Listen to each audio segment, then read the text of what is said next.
He scarcely needs an introduction, but we're going to give him one anyway. David? Noam Chomsky is a political theorist and activist and professor of linguistics at MIT. Along with his pioneering work in linguistics, Professor Chomsky is a critic of both American foreign policy and global capitalism. He is one of the most frequently cited scholars in history and has authored more than 100 books on topics such as linguistics, war, politics, and mass media, including Manufacturing Consent, along with Edward Herman, which was also made into a documentary film of the same name. His most recent works are a collection of commentary on various socio-political topics entitled Because We Say So, and his updated critique of American empire entitled Who Rules the World? Welcome to the Ralph Nader Radio Hour, Professor Noam Chomsky. Very pleased to be with you. Yes, welcome indeed. You heard Steve mention how often you're cited as a public intellectual around the world. You go to auditoriums around the country and they're jammed, standing room only, from California to the East Coast. You've written dozens and dozens of books. You're one of the leading linguists of our generation. And I've always viewed you as a person who confronts propaganda with fact. And what's interesting in my questions there I'm about to ask is that when propaganda is institutionalized, it systematically obstructs the generation and distribution of factual knowledge, historical knowledge, contemporary events. So let me ask you a few quick questions here. Professor Chomsky, have you ever been invited to testify before the Congress? Yes. In 1970, Senator Fulbright, who was the head, you recall, of the Senate Foreign Relations Committee, was extremely disillusioned with the war in Vietnam, with a lot of government activities and so on, and he was being sidelined, and despite the fact that he'd been an influential and distinguished figure, sidelined because of his critical attitude. So he turned his Senate Foreign Relations Committee into kind of a seminar, and I was one of the people invited to testify. Have you been invited since 1970?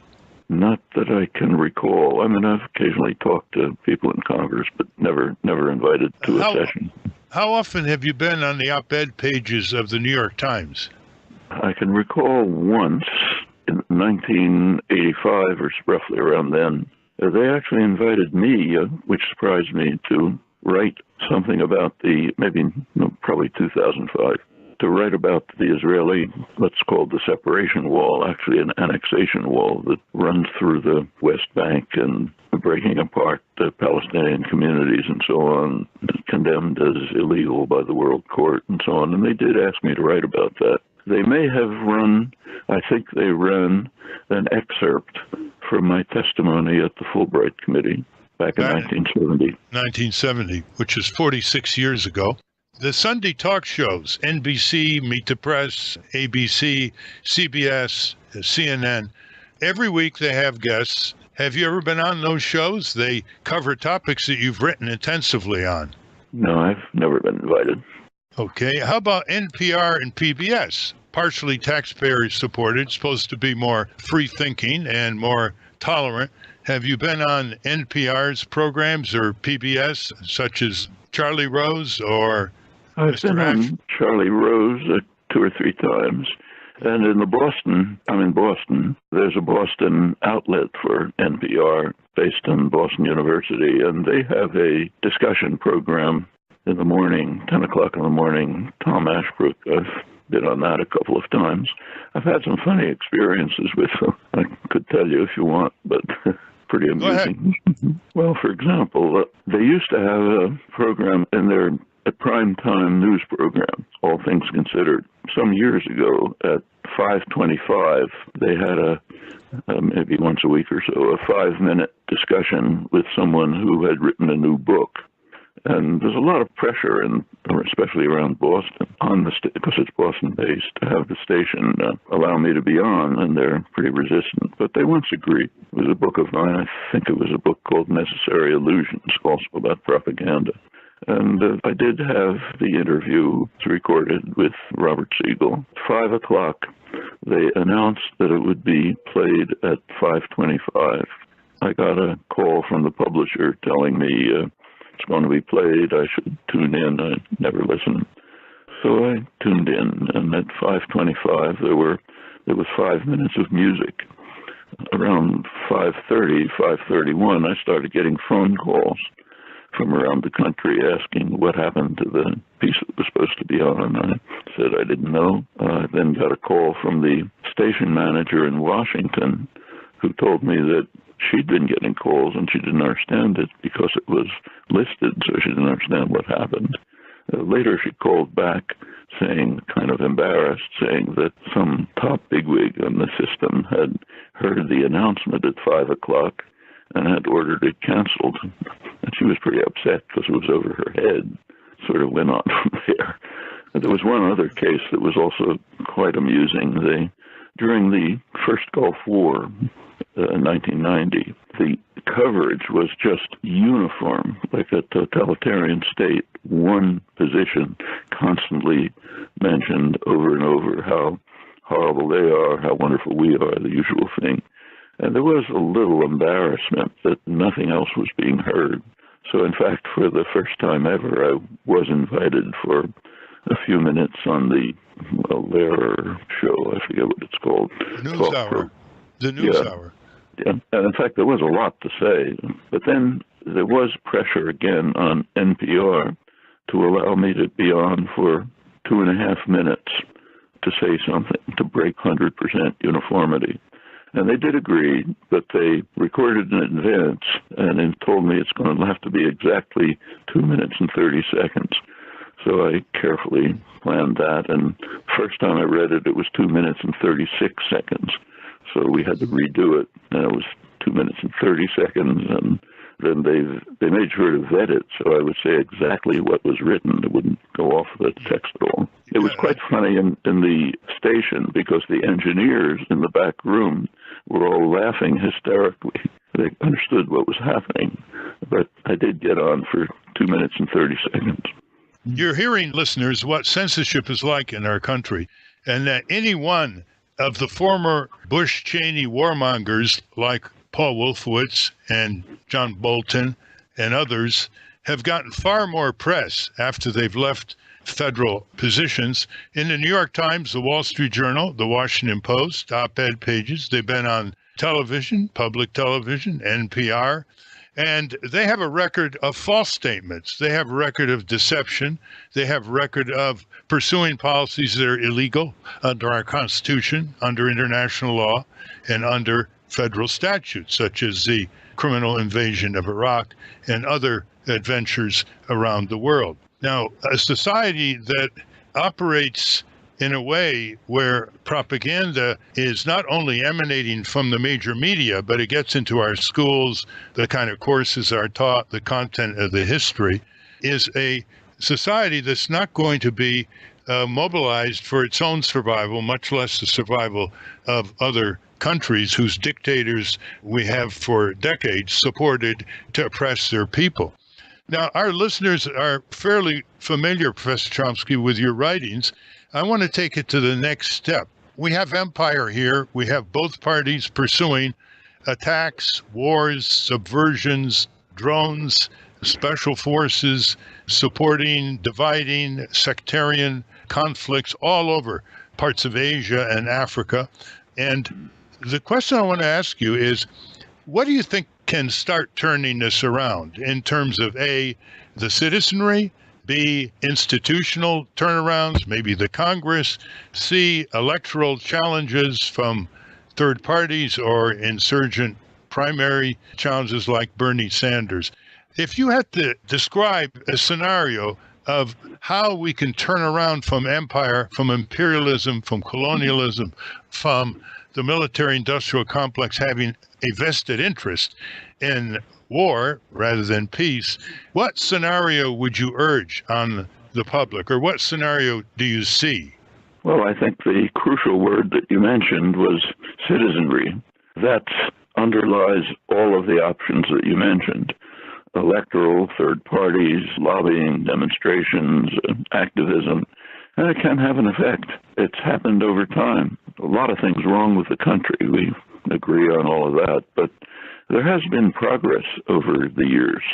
In some ways, it's a more civilized country than it was, say, 50 years ago. Actually, in many respects, like women's rights, gay rights, even opposition to aggression. The public activism did manage to, there's pretty good reason to believe that the mass demonstrations, 1969, about the Indochina War, may have actually averted a nuclear attack. It's not certain, but there's evidence to that effect. They certainly did lead to a retrenchment. What happened after that was horrible enough, but it could have been a lot worse. But let's move on a couple of years. In the early 1980s, when Reagan came in, his administration tried to follow almost exactly the playbook of the Kennedy administration in the early 1960s when they escalated the war in Vietnam, almost point by point. But there was a big difference. When Kennedy did it, there was no reaction, and they went on to build up a huge war. When the Reagan administration started, there was immediately a major public reaction and protests all over the place, popular groups, church groups, activist groups, and they backed off. In fact, within a couple of weeks, exposures started to appear in the mainstream press, Wall Street Journal, of the falsehoods in the white papers that they'd produced, and they backed off. What happened, they were trying to launch a major war in Central America. Well, what actually happened was awful enough, but it wasn't as bad as what happened in Indochina in the 1960s, and it could have been. Let's go on to the Iraq War. A lot of people believe, I think falsely, that the protests had no impact. I don't agree with that. This is the first war in imperialist history that was massively protested before it was officially launched. And I think it had an effect. Again, what happened was horrible enough, but it was nothing like what could have been done, and in fact was done in Indochina in the 1960s. So again, I think not the best consequence we would like by any means, but there is an impact, and I think it continues. And the more the citizenry becomes active and engaged in all of the dimensions that you mentioned, from protests to electoral politics and on, the more that we can see significant changes in the country. Yes. Why don't you describe how nuclear arms control treaties came about from citizen demonstrations? That seems to be another good example, doesn't it, under Reagan and else? Yes, very much so. In the early 80s, there was maybe the biggest mobilization in history opposing the Reaganite plans to expand nuclear arms. Actually, we know now things that weren't known then, and they're pretty scary. In fact, new information has just recently come out. In the early 80s, the Reagan administration was carrying out a military operation to probe Russian defenses. It was called Able Archer. They were simulating an attack on the Soviet Union, even simulating a nuclear attack. This was a very tense moment. Reagan was talking about a huge military buildup. They had placed Pershing II missiles in Western Europe, even in Germany, with a few minutes flight time to Russia. There was a lot of tension. When the Russian archives began to be declassified some years ago, it was discovered that, not too surprisingly, they took it very seriously. Just recently, last few months in fact, the National Security Archives in Georgetown has succeeded in obtaining declassified information from the United States about how Washington perceived it. And we now know that Washington recognized right off that we were on the verge of war, and it came very close. Could go into the details. But right in the midst of this, there was an immense public opposition, demonstrations, other activism, and the Reagan administration did back off. Not enough, again, but significantly. And that led to some steps to reduce the terrifying threat of nuclear weapons. And if you want to know how people should understand how terrifying it is, so for example, right in the midst of Able Archer, there was at one point an indication from U.S. intelligence that the Russians were mobilizing and planning an attack.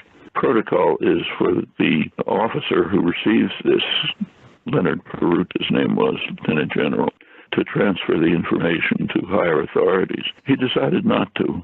The way the documents read, he did nothing. That may have saved us.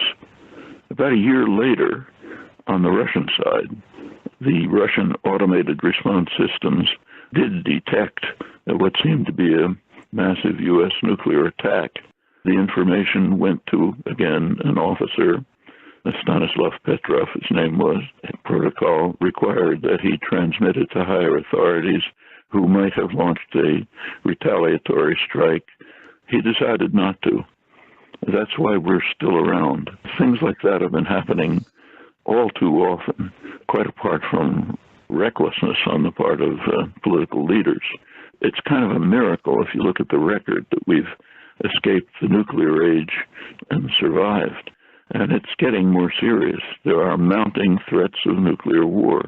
Very respected mainstream nuclear analysts, strategic analysts, people like William Perry, no dove, former defense secretary, have recently argued that the threat of nuclear war today is greater than it was during the Cold War. And he's not alone. The Bulletin of Atomic Scientists runs what they call a doomsday clock, been since 1947. Midnight on the doomsday clock means terminal disaster, and they have a group of experts who moves the minute hand of the clock a distance from midnight. In the midst of Able Archer, they moved it 3 minutes to midnight.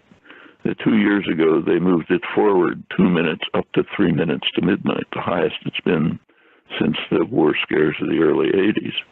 And what's interesting is the mass demonstrations under Reagan had some well-dressed Republicans in them in New York and Washington. And I know from sources inside the Reagan administration that they took serious note of that, which was a significant effort, along with groups like SANE, to get Reagan to the bargaining table or negotiating table with his counterpart in the Soviet Union. But there are no mass demonstrations on the race to build more nuclear weapons, accidental release from either side, proliferation. Here we are in an internet age when it's easy to contact all kinds of people and say, let's go and march and let's go and rally, and it's not happening. Do you read that as an increasing phenomena that we call apathy or anomie in our society? Well, I mean, if you look back over the record, I think there's probably more activism today than there has been for a long time. I mean, take the Indochina Wars again. The war really began to escalate in 1961-62. Now, that's when Kennedy ordered the U.S. Air Force to start bombing South Vietnam. South Vietnam was, of course, the main target of the attack. They did it under South Vietnamese markings, but didn't fool anyone. He authorized the use of napalm, chemical warfare to destroy crops and livestock, programs to drive ultimately millions of people into what amounted to concentration camps and urban slums. All of this was going on in the early 60s. And as you remember very well, there was no protest. It was almost impossible to get anyone to even listen to it. The protest didn't really take off until about 1967, when it became really substantial. But by that time, South Vietnam had practically been destroyed. Hundreds of thousands of troops had been rampaging around the country. There were saturation bombing of heavily settled areas by B-52s, and virtually very little protest. Finally, it took off. Well, it's unfortunate, but it does take time. Now, let's come to the present. We're in the midst of another electoral extravaganza every 4 years. There are critical issues, absolutely critical issues, the most significant questions that have ever arisen in the history of the human species, questions literally of survival. The one is nuclear war, the other is climate change. I simply ask, how often do these issues come up in the political discussions or in the commentary about the political issue? What you discuss is, vulgarities, trivialities. These things simply don't arise. So what should the public think? They're deluged with commentary on an ongoing political, actually extravaganza. It's supposed to be serious, but it's pretty hard to take it seriously. And the two major issues in human history barely receive a mention. So people are confused. They don't know. In fact, many in the United States, unfortunately, there are other problems. The United States is, the public is to some extent concerned about these issues, not anywhere near as much as it should be, and in fact less than in other countries. And there are many reasons for this, which have to do with all kinds of American exceptionalism, if you like. But the most remarkable fact, astonishing fact, even more amazing that it's not reported, is that one of the two political parties, the Republican Party, is literally dedicated to destruction of organized life on Earth. That may sound extreme, but think about it for a minute. In the primaries, every single candidate denied that global warming is taking place. There was one exception, the supposed moderate John Kasich, who said, yes, it's taking place, but let's not do anything about it, which is arguably even worse. So you have 100% rejection of overwhelming scientific evidence. More comes out every day that we're facing real disaster. And the candidate who is actually the winning candidate, Donald Trump, his position is it's not happening. We should use more fossil fuels, more coal plants, eliminate regulations, refuse to tear up the Paris negotiations, which were at least something, refuse to support other developing countries that are trying to move sustainable energy, and in general, just race to the precipice as quickly as possible. Two things are utterly amazing. One is that it's happening. The second is that it's not mentioned. It's almost impossible to find words. Yeah. Well, this gets us back to the citizenry again. And I've often said if 1% of the citizens in congressional districts organized around a whole variety of issues, some of which you've just mentioned, and they're supported by a reasonable base of public opinion, a majority public opinion, that they could turn Congress around, regardless of the lobbyists on the other side. So do you see Congress as pathetic now? It's gridlocked and all that. But under our Constitution, it's the most accessible and the most powerful instrument of democratic society that we have in our country. Why aren't commentators focusing more on laser beam mobilization in each congressional district? And it doesn't have to be that many people if it reflects what Abraham Lincoln called was the public sentiment on 535 members of Congress. Warren Buffett once said, there are only 535 members of Congress. We're 300 million people. Why can't we control it? Well, because 1,500 or so corporations have been able to maneuver it in other directions. But do you find an inadequate attention to focus on Congress, which has huge leverage, the war declaring power it doesn't use and gives to the White House, the appropriations power, the tax power, the investigative power, you name it.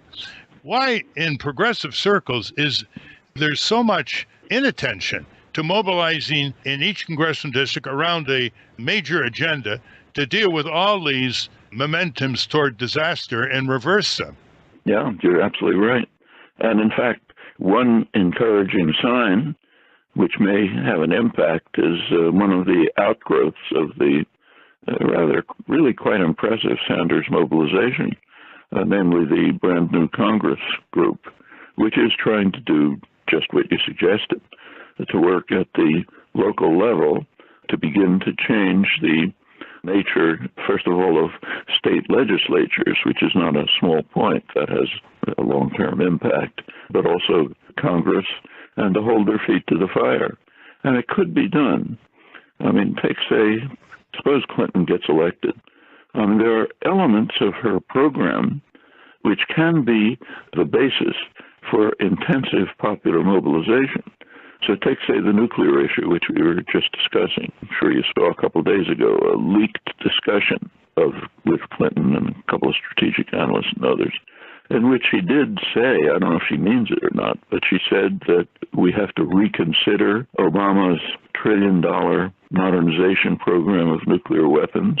And rather crucially, she came out against the most dangerous element of this modernization program, a new nuclear missile, which is quite dangerous because it can be scaled down to battlefield use of tactical nuclear weapons, which is a temptation for any commander in a time of conflict and could easily escalate to terminal nuclear war. Well, does she mean it? Who knows? She's a politician. She says what people want to hear. But popular mobilization could hold her feet to the fire, say, yes, we have to do this and more, and you better do it. And the same is true on other aspects of the formal democratic program. So calling for a public option in the health system. The health system is, of course, a total international scandal. You've done amazing work on this over the years. And a majority of the population, for a long time, today as well, prefers to move to a system, here it's called single payer, something like Medicare for all, the kind of system that other developed societies have, with half the per capita costs that we have and mostly better outcomes. That's a majority of the population, even with virtually no articulate support. Yes. Well, okay. The Democratic program does call for a public option. Good. Hold their feet to the fire with mass mobilization and maybe push it through. The same with free tuition, same with the community health centers. One of the elements of the program is a shift to solar power, to renewable energy for all households within 4 years. Fine. Make them do it. And the way to do it is mass popular activism. And I might add a lot of left-right support for these. The forces of plutocracy always like to divide and rule. We're talking with Professor Chomsky at MIT, and they've done this for over 2,000 years, and so they focus on polarization and how divided left-right are, blue state, red state, on certain issues, certainly reproductive rights and gun control and school prayer. But on many transformational issues, some of which you've just mentioned, there's left-right support for higher minimum wage. There's left-right support for full Medicare for all. There's left-right support for more budgets to crack down on corporate crime, fraud, and abuse of taxpayers, consumers, and workers. There's more left-right support for a lot of consumer protection measures. Conservative families bleed too. They want their children to drink clean water and eat safe food and breathe clean air. So this is what I would add to your list, Professor Chomsky, a major national public works program to repair and upgrade America's public facilities, roads, bridges, public transit, public buildings, libraries, community health clinics, schools are in a state of disrepair and deferred maintenance. And if the people could mobilize to cut that bloated military budget and require the Pentagon to obey federal law, which has been violating since 1992, by not presenting an audited budget to the Government Accountability Office, the GAO of Congress, there could be a huge support base. I mean, look at in every community, you have labor, chamber of commerce, professionals, they all want to repair their community. That's a huge left-right support that can become redirecting the grotesque distortion of public budgets into military squandering and what President Eisenhower warned about, the military-industrial complex devouring the country. Eventually, all empires devour their countries, of course. So that's another one. Let me just move on to a big area of lawlessness. We're a country dedicated to the rule of law, and yet there is such massive corporate crime, massive official lawlessness, whether it's Wall Street, whether it's Wells Fargo more recently, whether it's military and foreign practices. You can make a list of measures that are illegal under federal law, state law, under our Constitution. We don't declare war from Congress anymore. The president decides who he wants to destroy, as the saying goes, as prosecutor, judge, jury, and executioner abroad. You've talked to Harvard Law School students and faculty from time to time. It's my alma mater. In 2011, John Brennan asked to speak to Harvard Law School. He was the national security advisor to Barack Obama in the White House. Now he's head of the CIA. And he delivered a speech almost an hour, which is online if you go to Harvard Law School, which asserted again and again that everything Barack Obama and his administration was doing overseas in terms of fighting terrorism was constitutional, legal, and in accord with international law, for which he got a powerful ovation by the assembled people, including the dean of the law school and other high officials, for which it was really a command performance to show up. A few months later, along with Bruce Fein, I went up there to try to rebut him, and there were no administration officials, no professors, no deans of the law school in attendance. Now, when the primary law school, one can say, doesn't care about lawlessness, and it's just lawlessness everywhere, fine print contract lawlessness that defrauds us and takes away our rights to go to court, lawlessness in terms of billing fraud. There's a professor at Harvard who says that in the healthcare area alone, computerized billing fraud as at a minimum is over 300 billion a year. That's just in the healthcare area. How do you read these law schools? And I know that you come at it from a non-legal background, but you've certainly studied enough about illegal activities. Give me your views on the state of the law schools today and the propaganda that seems to insinuate itself in their curriculum. Well, I remember, first of all, in the law, let's say Harvard Law School, where I have given talks pretty regularly. And of course, as you say, the faculty and administrators don't show up, but quite a few students do. And there is a pretty active and quite effective a human civil rights group among Harvard Law School students.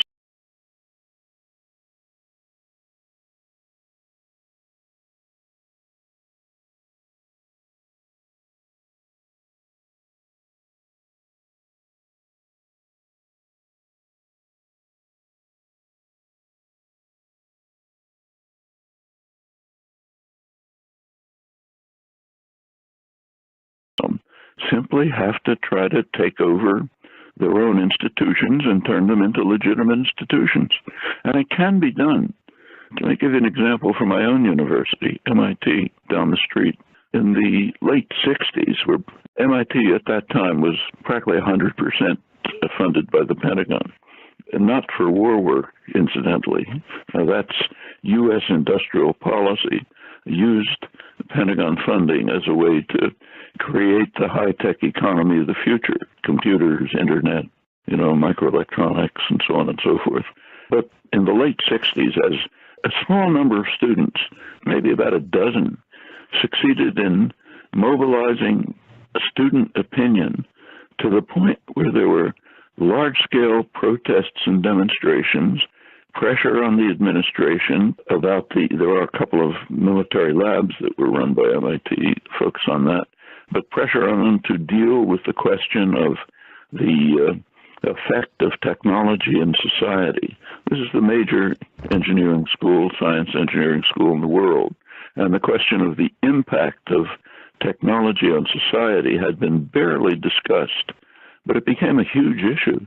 One event organized by students was a sanctuary for a deserter, Marine deserter. You recall in those days, mostly at churches, a group would stay with somebody who was deserting in protest against the war until the FBI came and picked him up. Well, this was at a university, first time, I think, and the whole campus was almost closed. For 2 weeks at the Student Center where this was going on, there were 24-hour seminars, theater discussions, all kinds of activities of the 60s variety. It just simply energized the student body to the point where a couple of weeks later, the administration did call off classes for a day and devoted that day to the impact of technology on society. A couple of very good organizations sort of grew out of this, like Union of Concerned Scientists. But the point is that it simply changed the character of the institution. And the lasting way. Started with a very few small number of students, as you say. Yeah, maybe a dozen, literally. Mm-hmm. They formed a small group called the Rosa Luxemburg organization. I doubt if it had more than a dozen members, but they were very effective. The most effective is Mike Albert, who's gone on to do many other things. They really did, he in particular, but others too, really did wonderful work. It shows that you can change things. It takes effort, activism, energy, but there are real possibilities. And that's right at the heart of the military-industrial complex. Indeed. The Lincoln Labs, for example, at MIT. I want to move on and just ask you from a different angle, the situation in Iraq and Afghanistan. We know how those countries were blown apart, obviously, after 9/11.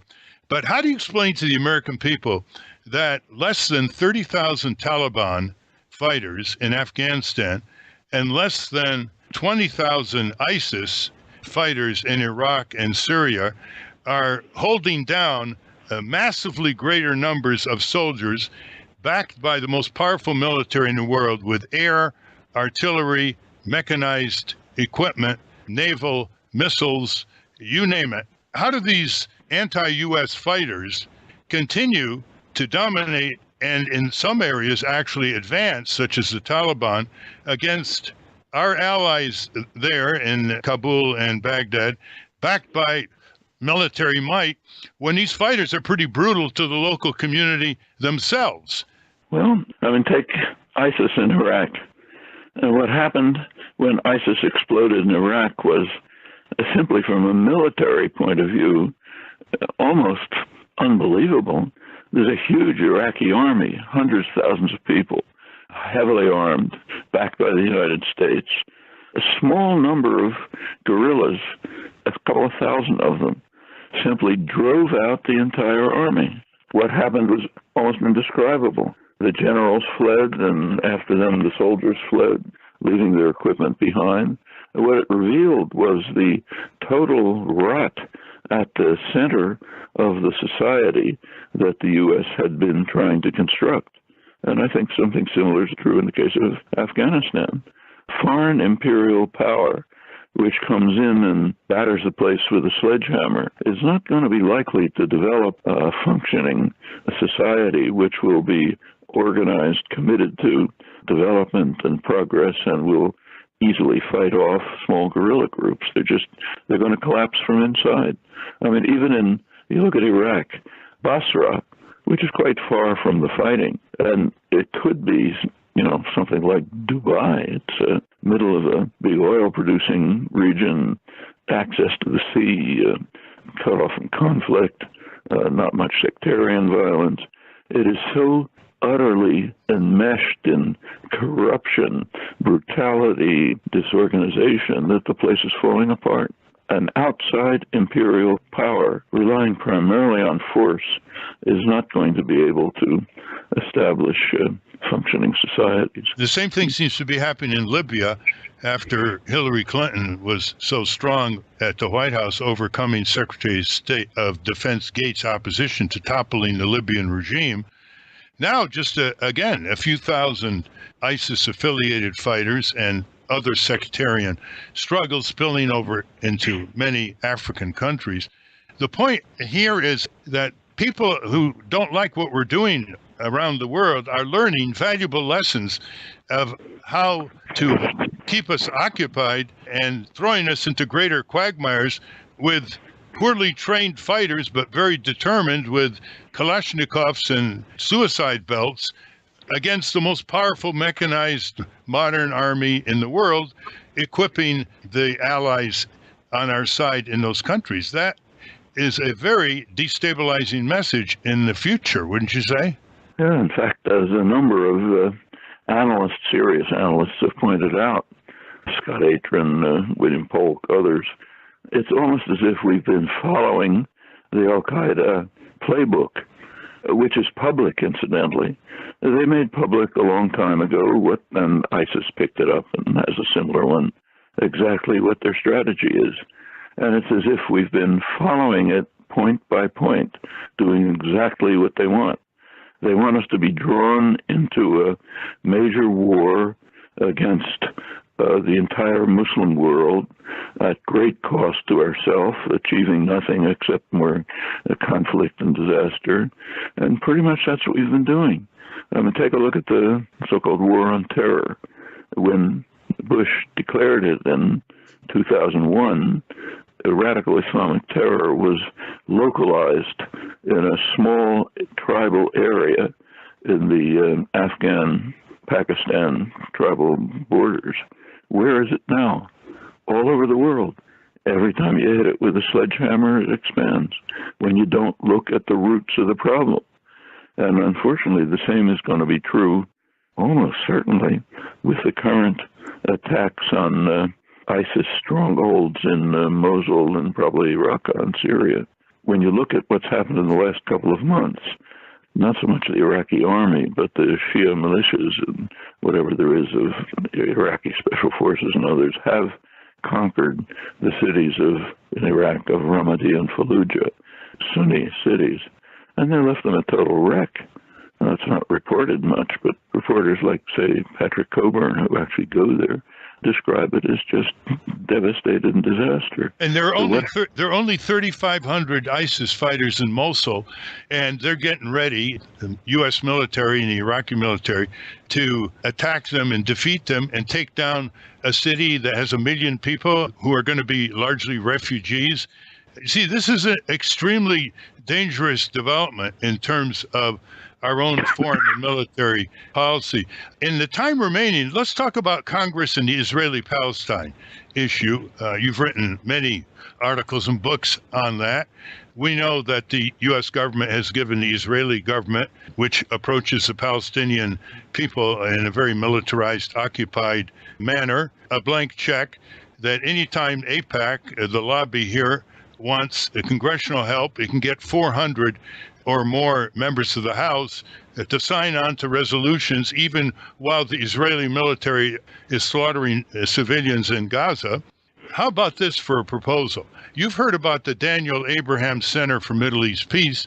They have put, just this year, 6 full-time ads in the New York Times with the very pictures of retired officials who used to head the Israeli FBI and the Israeli CIA, who are opposed to Prime Minister Netanyahu's policies, who want a more peaceful solution, a two-state solution, Israel and Palestine, and who think that the present trajectory of Israeli militarism is going to be disastrous for Israel. Now, why don't the pro-peace, pro-Palestinian groups in this country and in Israel, we have the newspaper Haaretz that writes a lot of sensible things with Gideon Levy and Amir Haas and others. We have the Civil Rights, Civil Liberties group in Israel. We have Jewish Shalom. Yes. Shalom, Uri Avneri. That's right. We have Jewish Voices for Peace, which says it has over 150,000 supporters in this country. We have a majority of Jewish Americans who want a two-state solution. Why don't they go up to Congress and say, we want to have the former heads of Shin Bet and Mossad, who are very critical of the present Israeli government, come and testify before the Senate and the House and provide a different view and a different horizon whereby the U.S. can back off from getting into so much trouble in the Middle East with its proxy country. And AIPAC would not be able to block these high-level Israeli citizens who were heads of all these security groups and military groups, and there were former generals and former attorney generals in Israel who share the same view. Since 1948, there has never been a hearing in Congress reflecting the Jewish-Israeli peace movement or the many high officials in the Israeli government who have a different view as to how to make peace with the Palestinians for the long run. Can you explain how this obvious demonstration, 6 full-page ads in the New York Times by the Daniel Abraham Center for Middle East Peace, has not had any resonance? Well, you could ask a similar question about the American peace movement.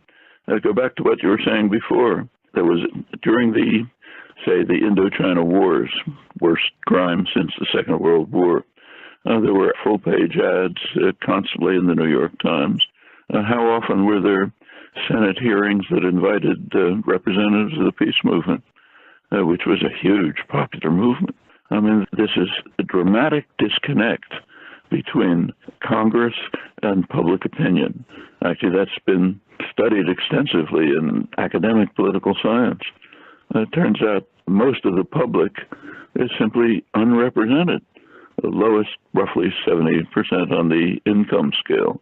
Their own representatives follow policies which are unrelated to the wishes, the attitudes, preferences of their own constituency, and we know whose policies they're following. As you move up the income scale, you get a little bit more influence. When you get to the very top, a fraction of 1% basically making policy. I mean, Congress is responsive to other voices, not those of its constituencies. And that's a problem that the groups themselves ought to be dealing with. I think you hit it right on the nail when you say the popular movements ought to be pressing for this constantly. And I think there are good opportunities for change here. In the last 10 or 15 years, there's been quite a shift in public opinion, especially among younger people, with regard to the Israel-Palestine issue. Right now, I mean, not long ago, literally, when I was giving talks on even college campuses, even my own, I had to have police protection. That's all gone. By now, Palestinian solidarity is one of the major issues on campus. Among people who call themselves liberal Democrats, probably a majority favor Palestinian rights. But something has to be done it's kind of like healthcare and all these other things. Actions have to be taken to turn public preferences into public policy, and that takes direct activism, electoral demonstrations, lobbying, all the options that are available to us. And just to elaborate a little more on the Daniel Abraham Center for Middle East Peace, it's run by a former Florida congressman, Robert Wexler, who joined the center as president.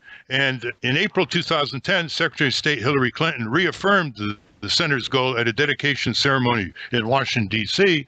So listeners, contact your members of Congress and ask them if they support a hearing where very prominent retired Israeli officials, mayors, attorney generals, intellectual authors, not to mention the former heads of the Israeli FBI and the Israeli CIA, would be willing to come and testify and break this incarceration of Congress on this mindless support of militarism from Washington to the Middle East.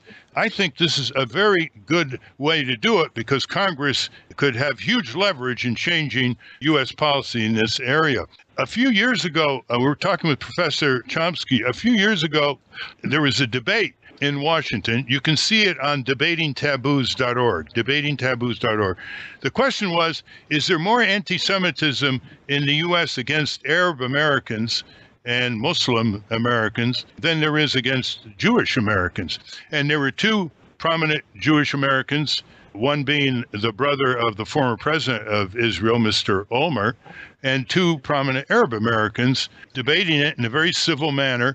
And I saw the outcome of that is that there was recognition by the two Jewish Americans that there is anti-Semitism against Arabs and that the Jewish people don't own that phrase. But as you know, you go up on Congress and you say, well, you really disagree privately with AIPAC and you'd like to have a two-state solution. Why don't you speak out? And they invariably say they're afraid of being accused of being anti-Semitic. So it's a very powerful charge. It's a very powerful tool.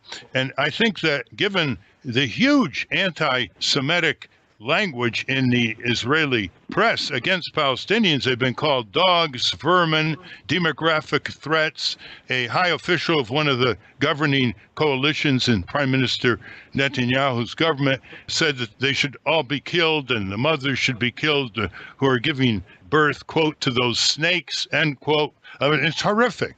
And it operates also in this country. Do you think that this is an issue that you would be concerned about? Because it does stifle speech in Congress, the use of that word. And it also is very, very discriminatory against Arab Americans from speaking out. And there are a lot of Jewish groups who agree that this kind of prejudice should have no place in our country. Your views? Well, kind of a small point. The term anti-Semitism, contrary to its literal meaning, has come to be used to mean repression and antagonism to Jews, not Semites. So we're kind of stuck with the meaning of the term. But your point is exactly correct. The waving this flag to try to prevent discussion, that technique should be discredited and undermined, and it should be recognized that for a long time, racist attitudes towards Arab Americans are way beyond traditional anti-Semitism towards Jews. Didn't used to be like that. When I was growing up, anti-Semitism directed against Jews was quite real, some really awful effects. But by about the 1960s, that had changed substantially. The Jews are in many ways maybe the most privileged minority. And there's unacceptable remnants of anti-Semitic literature and activism, but they're kind of at the fringe.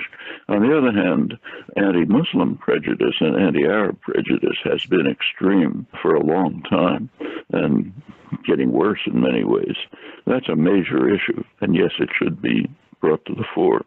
Incidentally, with the question of bringing Israeli officials and intellectuals, others to testify in Congress, one might also ask, what about Americans who are active in trying to bring about peace and justice in the Middle East? Why aren't they allowed to testify? Exactly as in the case of the mass anti-war movement in the 60s, the huge popular mobilizations against the Central American atrocities, the mass public opposition to the Iraq War, which was huge even before it began. Congress has been pretty much immunized, as you mentioned much earlier in this discussion, from voices within the United States that are critical of establishment, the narrow establishment political position. Yes. I mean, how often have you been asked to testify on these things? Not very often, but you're exactly right. In the run-up to the drumbeat for war in Iraq, the 9 months before the March 2003 invasion, there were over 300 retired high officials, generals, admirals, former heads of the NSA, CIA officials, leading diplomats, retired, who spoke out, wrote out, petitioned against Bush Cheney from going to war in Iraq. And if George Soros, who is also against the war in Iraq, a multi-billionaire, had given them a secretariat and a significant budget to get on the mass media, multiply their numbers, get up to Congress, and we might have stopped Bush and Cheney. It's pretty hard to argue against people like Brent Scowcroft, Jim Baker, security aides to the first George Herbert Walker Bush. Pretty hard to argue against Marine General Anthony Zinni, retired, or the former head of the NSA, four-star General Howard Odom. But unfortunately, they didn't have a couple $100 million to stop a multi-trillion-dollar war with the sociocide in Iraq metastasizing throughout large areas of Asia and Africa. So we are running out of time, but for people who want to know more about the whole Middle East situation, would you recommend this magazine, Middle East Report? Yeah, that's very good. The Merrick Reports is a very, very good source. Well, thank you very much. I hope we can do this again. We've been talking with Professor Noam Chomsky of MIT, the Tribune of Factual Dissemination and Calm Evaluation of our U.S. military foreign policy and many other injustices that are domestically based. We hope that you will contact your own media and ask, why isn't his voice more frequently on PBS, NPR, the Sunday talk shows? They have to hear from you. And if they do, they may think twice about promoting a system of censorship that is unbecoming to our constitutional First Amendment rights. Thank you very much. Yes, and let me congratulate you on breaking this system with what you're doing for many years and again today. Thank you. I hope you'll come on again because we have a lot of topics we didn't discuss in the hour that was available. No sound bites here. We have a discussion back and forth, as should be on other media. Thank you very much, Professor Chomsky. Thank you. Bye.